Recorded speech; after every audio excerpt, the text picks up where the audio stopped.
point is, pay attention when your patient can't talk to you. There's probably a reason, and it may just not be placed appropriately. Maybe kinked over. Confused patients pull in, they get that balloon pulled in and they're in agonizing pain. And sometimes it's, something as simple as that.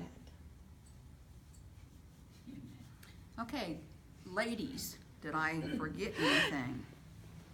You called me a lady. I did. Doesn't happen often. I don't think so. I think the big Students, thing, did I take forget anything? Do you advantage. feel totally overwhelmed, or you feel like you got it under control? I do have a question for you in a minute, Okay, though. you have a question for me afterwards, or up front of the group? I just need to clarify something.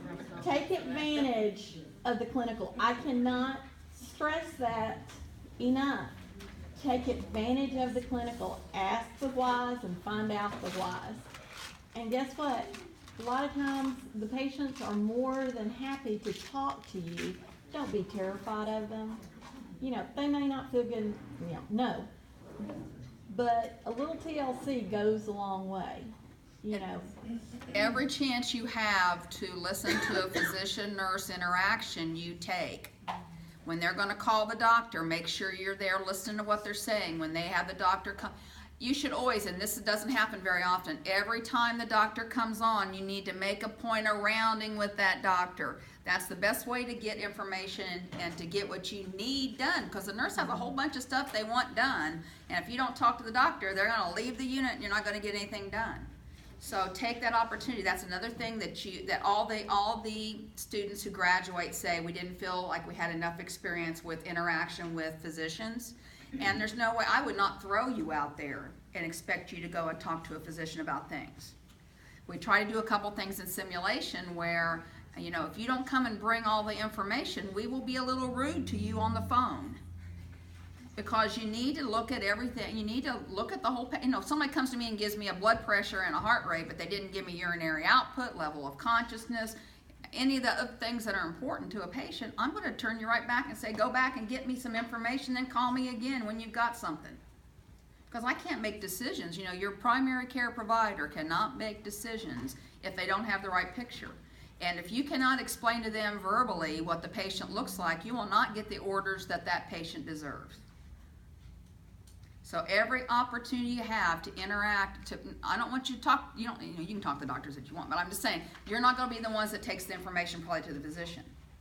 Hopefully you're taking information to the nurse you're working with and questioning what's going on, and then they take it to the physician, but go and listen to what's going on, because that's going to help you learn how to interact with the healthcare team.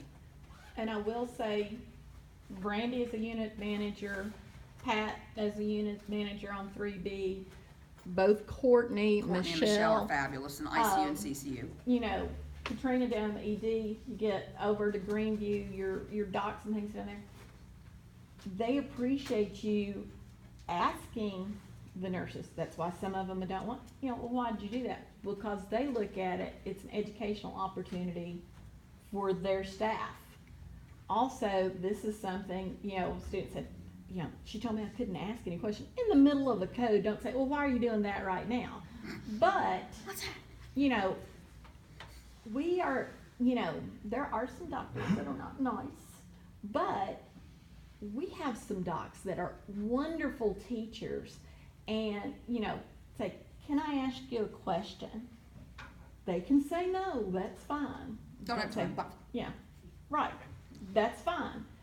But a lot of times they'll go, sure, why did you do this? I don't get why that had anything to do with that.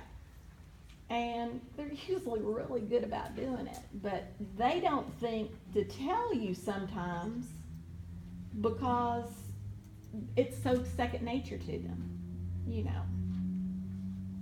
So don't be afraid to ask. They can say no. And I think all of us, there will be nurses that we will not put you with. Absolutely. And there's a reason that we will not put you with them, but we won't discuss it in front of them. Probably not discuss it with you at all. Yeah.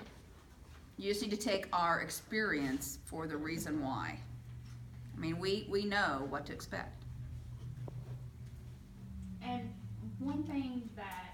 doctors appreciate as well is if they are making rounds, perhaps maybe introduce yourself and say, is it okay if I make rounds with you? And a lot of times that's just courtesy, and they just will act like you're not even there unless you have a question, and you'll just walk with them. And I've had doctors that, you know, have said, no, I would rather you not, or the family's not accepting of this, or whatever, but at least you'll know. So,